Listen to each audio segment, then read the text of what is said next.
Tuloy-tuloy ang paghahatid ng pamahalang panlalawigan ng iba't ibang libreng serbisyong medikal para sa mga Quezonian at sa tulong ng sariling SICA program ni Governor Dr. Helen Tan ay napakinabangan ang mga libreng serbisyong ito ng mamamayan ng Tayabas City.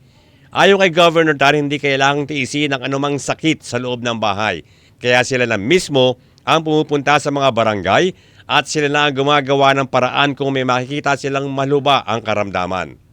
Sinasabi po namin sa ating mga kalalawigan, wala na po tayo doon sa panahon na nagtitiis sa bahay ang may sakit. Pag hindi namin kayo makita, lumapit po kayo, sabihin po ninyo, para kami po hahanap ng paraan. Kasi yan ang pangarap po yan sa mga Pilipino.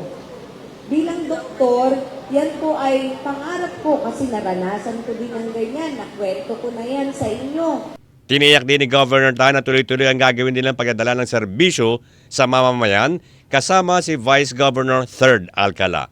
Bert Abrigo nag-uulat para sa DCDG 96.7 Destiny Radio at your service.